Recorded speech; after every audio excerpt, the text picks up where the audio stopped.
الحمد لله رب العالمين. منذ 3 أيام صلينا على أخينا محمد نسأل الله أن يرحمه، واليوم نصلي صلاة جنازة جديدة، فإذا دل ذلك على شيء يدل على أن الموت لا يأخذ إجازة، ولذلك المؤمن العاقل الكيس ينبغي أن يبقى دائما وأبدا على حذر ويقظة. Il y a juste 3 jours, comme vous le savez, on a prié sur notre frère Mohamed, on implore Allah de lui faire miséricorde. Et voilà qu'aujourd'hui, on fait une nouvelle prière de janaza.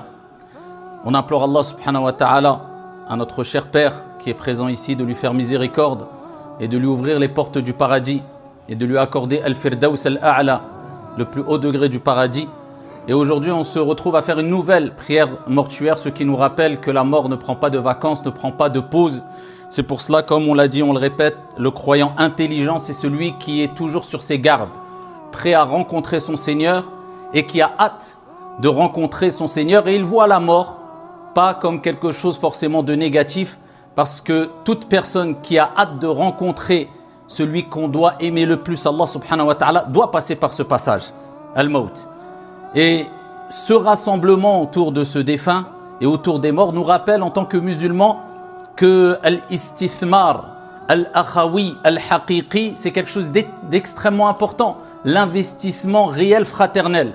Cet investissement fraternel basé sur l'amour d'Allah subhanahu wa ta'ala, eh bien, nous permettra de récolter des fruits à travers les invocations de nos frères et sœurs en Allah subhanahu wa ta'ala.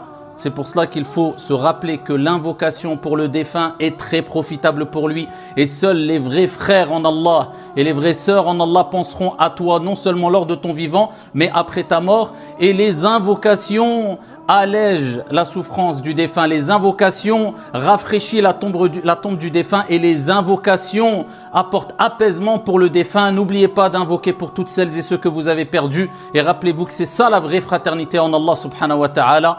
نسأل الله سبحانه وتعالى أن يرحمه اللهم اغفر له وارحمه وعافه واعف عنه اللهم يمن كتابه ويسر حسابه وارزق لأهله الصبر والثبات والأجر إنك ولي ذلك والقادر عليه.